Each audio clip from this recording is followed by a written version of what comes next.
Hey friends, how's it going? So I'm out here getting my vitamin D for the day. So in a couple of days, I'm planning on starting another water fast. I'm hoping it'll be Sunday or Monday.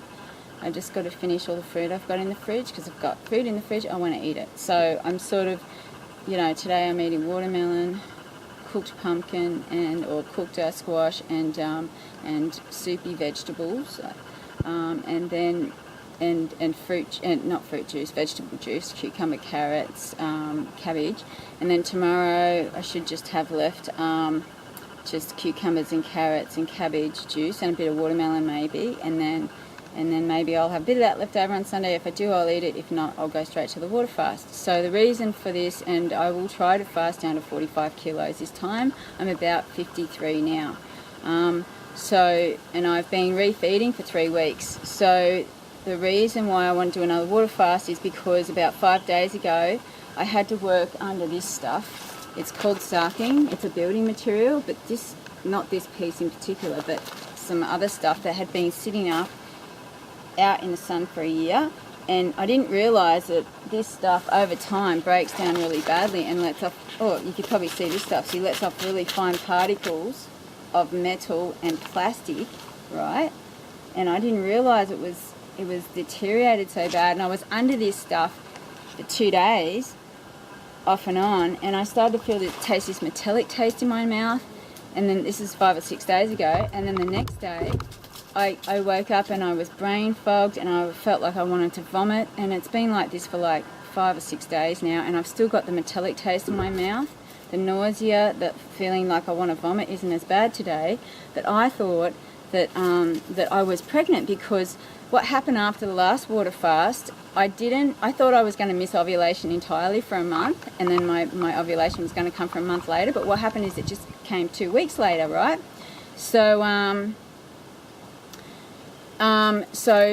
I actually happened to be down at my ex-boyfriend's, actually sort of resolving our relationship and picking up all my stuff from his place, or most of it, and I realised literally the day I got there, and I had to go to the dentist.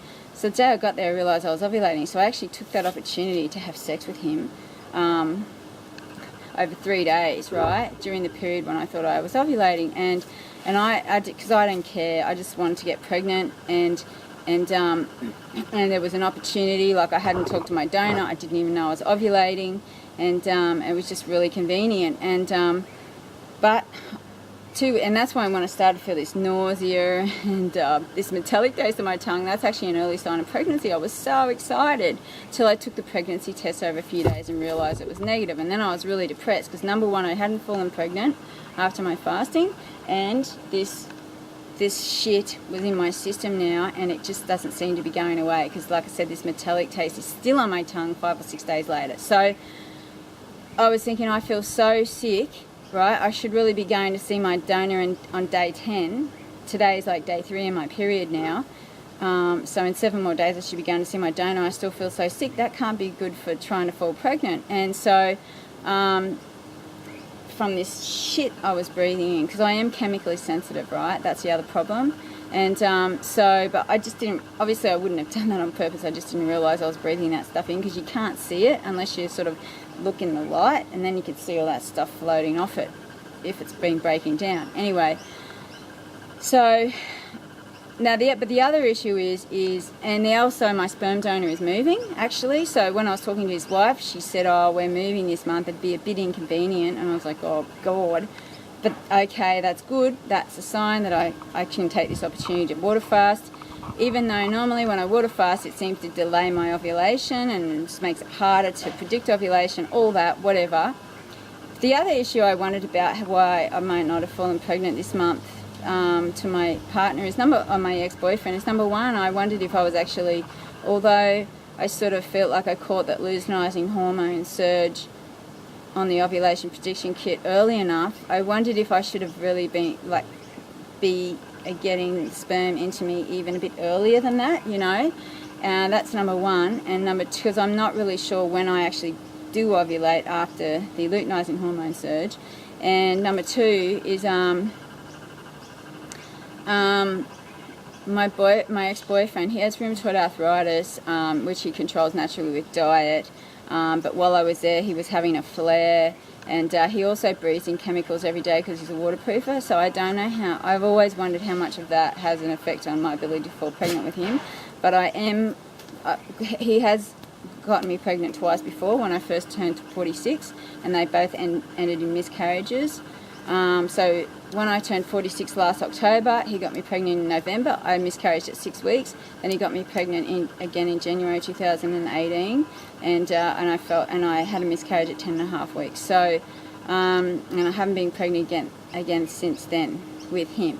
And I think I've tried 4 times with him in total. Anyway, since then.